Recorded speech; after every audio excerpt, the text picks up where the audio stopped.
Hello, Patreon friends.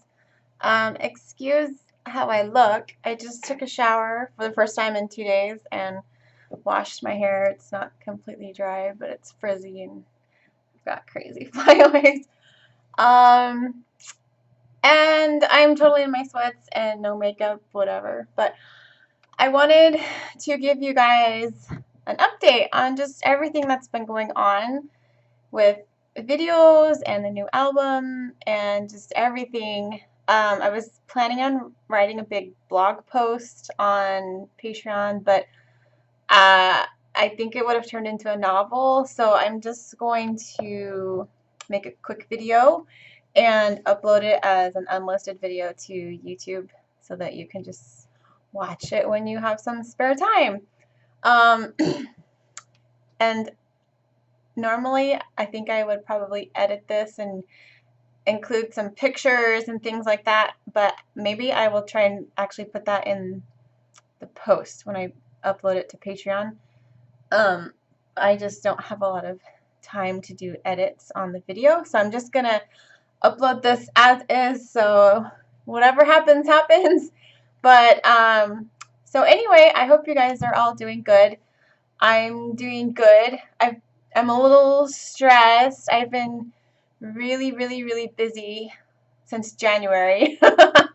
So we're going on, 5 months of busyness. I could really use a vacation right now. I keep having dreams of laying on a sandy beach with palm trees and hearing the ocean and throwing my cell phone into the water and not having anyone bug me and just being with my family. But that is a dream that won't happen for several months from now, most likely, because I'm still right smack in the middle of working on everything. But it's all good. It's just I've just been really busy and I could use a little off time. But so we just did the video shoot for, well, the part one of the video shoot for The Fire Within, and that happened 2 days ago on Tuesday, May 29th at the Paramount Theater in Seattle. And the last time that I gave an update on this, I told you that I was way over budget on the video and I was trying to save on costs, and I had been trying to do several things to bring down the cost of the video. And a lot of awesome things have happened since I tried to do that. A lot of amazing people have just stepped up to help, which I appreciate so much. And I'm going to list who they are in this video and make sure I can try and thank everyone that I can, because there's so many people. But one of the big things I did was, sorry, I needed a chair and it like slowly goes down. One of the things that I did was I decided to use my husband as the DP on this project, the director of photography. I was previously going to use Tel Stewart, and he's amazing, but it would have been like at least an additional $5,000 to hire him, and so I was just gonna have my husband do it. So that was one thing that we did to save money. And at the last minute, my amazing friend Ryan McNeil and his wife Becky asked if they could help out on the video, and I was kind of like, I can't afford a director and producer. We're trying to like cut costs, and he was like, no, I want to help. I want to be part of the video. And so I'm just blown away because he and his wife came up and they brought an amazing camera with them and rented some equipment, and Ryan basically directed the video at no cost to me as a favor, as a friend. If you guys don't know Ryan, I scored 2 of his films before, and we've been working together since like 2009 or 2010, and he's just amazing. Like, both he and his wife are some of my favorite people.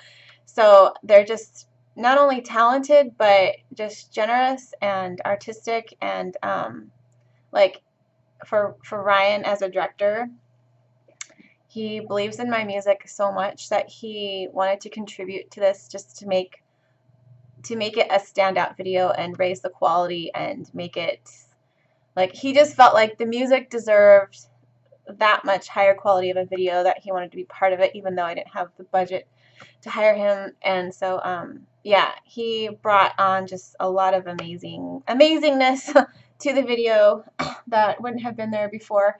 So yeah, another thing that I did to cut costs was I changed venues. We were originally going to film in an old balloon hangar, and it turned out to be actually more expensive than I had thought it would be. And so my amazing friend Deborah Heesh at the Paramount Theater, who's swung some pretty awesome favors for me over the years, got me into the Paramount Theater, which is Seattle's premier theater. It's where they do all of the Broadway shows, and it's just gorgeous. It's got chandeliers, and it's huge. Lots of big name acts perform there, and so yeah, I was able to film there on Tuesday evening at a lesser cost than the other venue, which is actually pretty amazing. So that was really awesome, and because of my connection there, I don't get charged a venue fee. I just get charged for the stage crew and all the help, which still comes out to a few $1,000s, but at the end of the day, I actually saved money on that. So, but the drama with this film shoot, things that I tried to save money on that in the end did not work out. Dresses, for one thing. I had so much drama with dresses for Kimberly and I for this video because I had thought, you know, I'll save money by ordering cheap dresses from one of these Chinese dressmaking websites, and I had done so much research on dresses, and I finally found this one site that I was like, okay, I'm going to order from this site. They seem reputable, and we ordered 6 dresses from them. So 2 for this film shoot we did a Tuesday night, and then 4 for the one we're doing in 3 weeks from now at the Salt Flats in Utah, and they're all different colors and everything. And I ordered them like 4.5 weeks in advance and told them when I needed them, and bottom line is they just didn't end up showing up. And I got a tracking number saying that they weren't showing up until the day after our film shoot, which obviously wouldn't work. And so I then ordered a backup dress, paid extra for 3-day shipping, and that one didn't even show up until, or it was not going to show up until the day after the film shoot either, which I was just so frustrated. So again, at the last minute, this was like 4 days before the shoot, and I still had nothing to wear for it. And I was so stressed out with just everything going on. I didn't have time. We live in a really small town. I didn't have time to run into Seattle. It would have been an all-day excursion with ferries and travel and shopping and everything. And I had appointments. I also had just so much to do here. I could not sacrifice the time to go shopping.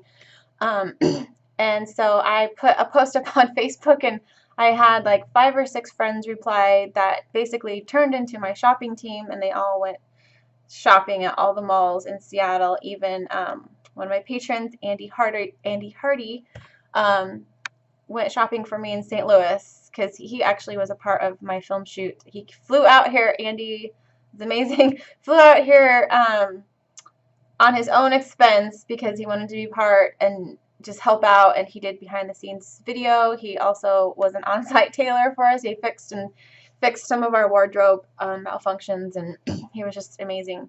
At the end of the day, at the day of the film shoot, I ended up taking 2 dresses and cutting them up and using the top half of one and the bottom half of another and mixing it together. We used the belts, and then of course my dresses showed up the day of my shoot. Isn't that just how it always works? And I actually had my nanny, Trudy, bring my kids. She got them out of school early, drove 2 hours into Seattle to bring me the dresses. And then also another friend that earlier that morning who was coming to volunteer for the shoot, she brought me the other dresses. So I just had people like so many amazing people helping me left and right to get this all together. In the end, though, I ended up actually using the dresses that my friends went shopping for, which I'm so actually grateful for. It's so weird how things happen. You think all these crazy negative things are happening. It's not working out. And so then you have to do like plan C or plan D. And actually that's the one that ends up working out, but it turns out to be better than what your plan A was. So sometimes I think everything happens for a reason, because the dresses I ended up wearing were better quality. They looked better. So, oh gosh, I am so rambling. I don't want to make this like a huge video. So anyway, the dresses worked out, so that's good. But still, it was just like I spent all the money on the dresses that didn't work, and the cheap ones that did show up, they looked awful. I don't even know, like I'm still trying to figure out if I can use the other 4 dresses for the other shoot. They're different color, so we'll see. But I know it's like first world problems, but when it's a video shoot, your wardrobe is important because that's the look of the video that stays forever. Like once you film that, it's never, and it is what it is. Like you can't go back and change your outfit. And so, and then also because I have certain like, modesty standards and I like to have sleeves when I perform, it makes it that much harder to find dresses for, especially last minute. So anyway, that was a really lot of stressful drama that happened. But the video shoot turned out really, really well. The orchestra they were so patient. We used the Ensign Symphony.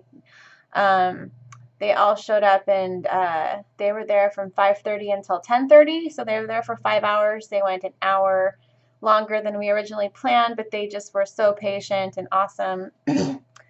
And yeah, and then Kimberly was amazing. We had 2 pianos there. Thanks to Yamaha, they delivered 2 C7Xs for us, and they were just beautiful. We had awesome stage lighting. We just, yeah, everything turned out great. Ryan brought this red, I think it was Helian, the red Helian, Red Dragon. I don't know. It was a very expensive camera, but even more so the lenses he brought, they were anamorphic, which if you don't know what that is, I didn't know what that was until he explained them to me, but they're very, very expensive lenses. They're like $150,000 just alone. And they basically, when you get light into the camera, it turns into like a blue, like really cool blue beam across the screen. J.J. Abrams uses it a lot in his movies, so it's just like a really cool effect, and so it looks very cinematic and very, very awesome. So that was really cool to have. At the end of the shoot, the stage crew at Paramount were like kind of like ready for us to go because we already went 2 hours overtime, and we were there shooting until about 1 o'clock in the morning, and then it took us until 2 to get everything cleaned up and packed out because we had also brought food for the entire orchestra, and we had a whole downstairs like full of dirty crock pots and just like food mess that we had to go clean up. And it was funny because one of the stage crew came downstairs afterwards, and he saw me and Becky and Kimberly cleaning up the food, and he was just like, "Oh, you guys are doing everything, aren't you?" I don't think they're used to seeing, like, because, I mean, earlier Kimberly and I had, like, the nicest star treatment dressing room on the 3rd floor. Like, a fireplace, a jacuzzi tub, couches. Like, it was so swanky, like, the star treatment. And I know that dressing room has housed so many famous people getting ready to perform there. And then after the shoot, for him to see us downstairs, like, cleaning up dishes and packing everything out, I don't think he was used to seeing that for the star of the show. And I just think it helped him realize that, you know, we work really, really hard, and we're not just like divas expecting other people to do all the dirty work for us, but we're actually putting in a lot of time and work ourselves to make these things work and, you know, come in on budget and things. So anyway, so that's how that whole video shoot went. I haven't seen any footage from it yet, but that's okay. We're all so exhausted. I didn't even get to bed till like 4:30 in the morning after that shoot. So anyway, so that's the update on that. In 3 weeks from now, we head down to Utah to the Salt Flats, and we're shooting scene 2 for this video, which is it's gonna have like the white Salt Flats look with the 2 pianos. And then Kimberly and I are planning on wearing black dresses for some of it, and then white dresses for another scene. Excuse me. And we're setting my old grand piano on fire. Hopefully, we're still trying to figure that out. But it should look amazing. And Ryan and Becky are coming again from LA to help with directing and producing on that. So there's so much work that we still need to do before that shoot because it's out in the middle of the desert. We have to haul equipment. We have to haul pianos. Yamaha's providing pianos again, but we have to also haul our grand piano that we're setting on fire. We're using my piano trailer as a dressing room during it. It's like out in the heat of the desert, so we've got to set up tents for shade. We have to figure out where to go to the bathroom in the desert, which I know is a really funny thing. I didn't even think about that, but someone else brought it up, Sharon, one of my patrons and friends. She's like, "Where are you gonna pee in the desert?" And I was like, I have no clue. And so we've been researching like outdoor camping outhouses on Amazon to bring with us, which is basically like a porta potty with a tent around it. And we're just like trying to figure out how to do all this. And also, yeah, there's just so many details that we're still trying to figure out for that shoot. But in the meantime, the update with me is, oh my gosh, you guys, it's been such a stressful couple of weeks. And just, please remember everything I tell you here, please just, I trust my patrons. I've had a lot of things go wrong with, some of the recording sessions for my new album. The string sessions did not turn out very well. And it's not their fault. They are very talented musicians. It's probably a fault of mine, but I hired performing musicians who didn't have studio experience. And this has been a really big learning experience for me because I now have learned that just because you are a great performer on stage does not make you a great studio musician. And they're just two totally different breeds of players. And so, yeah. It turns out I'm going to have to redo my orchestral string recordings for this album, which is going to cost me a lot of money and a lot of time. It's going to push the album release back, but I have such high standards for my music that I won't release anything that is mediocre or horrible. And so even if it means I have to push the release date back, it's very, very important to me to get the absolute best sound on this album. And the feedback that I've gotten from people who have heard the music on the album, it's been amazing. A lot of people think it's my best work. They think that it's the album that's gonna launch my career or whatever. I don't know. But I've had a lot of great feedback, so I'm really excited, and it just makes me want to make sure that I'm putting the best quality out there. So I've had 2 weeks full of phone calls, Skype calls, messages. My inbox has been completely flooded. Just conversations with orchestras around the world, from London, LA, Prague, Utah, getting quotes, figuring out how do I fix this? How do I fix this on a budget? I've already spent thousands of dollars on orchestral sessions that didn't end up working out, and so now I've got to spend more. And, as an independent artist, it's always the question of where do you spend your money to get what you need the most, and who is the most important person to spend money on, and it's just, yeah. So there was that stress that was going on in the past couple weeks, and just that sick feeling in my stomach of I just spent money and time doing this thing that didn't work out, and now I've got to redo it, and that's always a sick feeling. Yeah, and then just the drama with the dresses, and then also just some other things going on with just file issues and recording session issues that I've got to redo, and so, yeah. But the good thing is I know that everything always works out in the end, and usually it always works out for the better, even though things in the interim can be very stressful, things always work out. So the other things I have going on is I have this huge concert coming up in July with the Ensign Symphony at Benaroya Hall in Seattle. I am the special guest artist, and they are playing music from my new album. And yeah, there's just transcription work that I'm still working on at the last minute. Like last Thursday, they have rehearsals every Thursday. My kids were late to swim lessons because I was literally sitting here like transcribing music and trying to get it done before the rehearsal. And again, today's Thursday, and I'll be doing that again today. Like the conductor wants to add choir to some of my songs that didn't previously have choir, so I'm having to write new parts and lyrics and everything.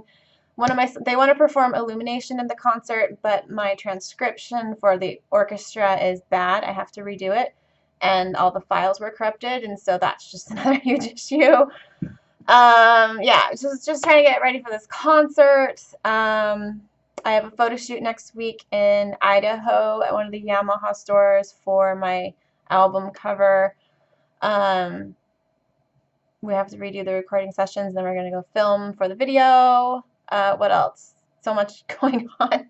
In the middle of all of this, I'm also, you know, just a normal person trying to take care of my family and juggle everything. They've been so patient with me. My husband has been absolutely amazing. He's like Superman. Yeah. Anyway, there's so many people who have been helping me lately. One of them is Sheila Keating. She's a patron on here. She's one of my good friends here in my town. She came over and helped me prepare all of the thank you gifts that we gave the orchestra on the video shoot. Like one evening, we were like several hours worth. She also volunteered the next day. She came on the video shoot. She helped with all the food. Who else? My friend Erica Nisbet. She did shopping for me. She stayed on the film shoot till like almost midnight helping out, even though she didn't need to. Gosh, Kimberly's boyfriend Mike, at the last minute, one of our volunteers backed out, and so we were short a person, and he stepped in and was amazing and like helped Will and Ryan with the camera. He helped operate the jivvy and the boom, and not the boom, but the rig that basically houses the camera and moves it around. He helped out with that and just so much more, which we're so grateful for. Gosh, who else do I need to thank? Just all the people who went shopping for me this past week. And just you guys for all your support on Patreon. Like, just, I can't even tell you how much it means to me. I literally could not be doing these videos without you because of the costs involved. It's just, it's so much, it's an added bonus on top of an album. It's a necessary thing that I need to do because it's so important to have these music videos, but at the same time, it's just, they're a lot of money to make, and I literally couldn't do this without you guys. So I'm so grateful to each and every one of you, no matter if you're doing the $1 level or the $150 level. Everything helps. So thank you so much.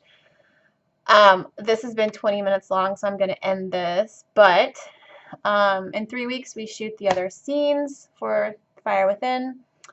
If any of you want to come to Seattle to my concert, it's on July 7th at Benaroya Hall with the Ensign Symphony. It's going to be epic. What else can I tell you? Yeah, I'm just crazy busy. I need a personal assistant and I need a manager. I just need to say that. I've been trying to do the job of like 10 people for so long. A lot of people ask, I thought your husband was your manager. And like, no, he's actually not my manager, for those wondering. He does a lot of managing of finances. He does cinematography for me. If I need like advertising help, he does a lot of that. But he doesn't do any of the role of managing or stuff like that. So that's just a random note. I'm not asking for you guys to do that for me. I'm just saying. I'm just venting. It's on my list of things to do. So anyway, that's the update. Yeah, I hope that you guys are doing good. Thanks for being here. I'm going to try my best also to keep updating the Patreon Lens feature when I can. That gives you behind the scenes access to just clips of video and pictures and stuff from all this stuff going on, but it's only up for 24 hours, so you want to make sure and check that if you see the notifications that says Jennifer Thomas posted a new clip. Like, make sure and check those because they're only up for 24 hours. All right, breathe. Everything's going to work out. Everything's going to be great. And hopefully in a few months from now, I will be sitting on a sandy beach somewhere and enjoying the fruits of all the labor and just having a little relaxation time with my family. So anyway, thanks for your support, guys, and I will talk to you soon. All right. Mwah.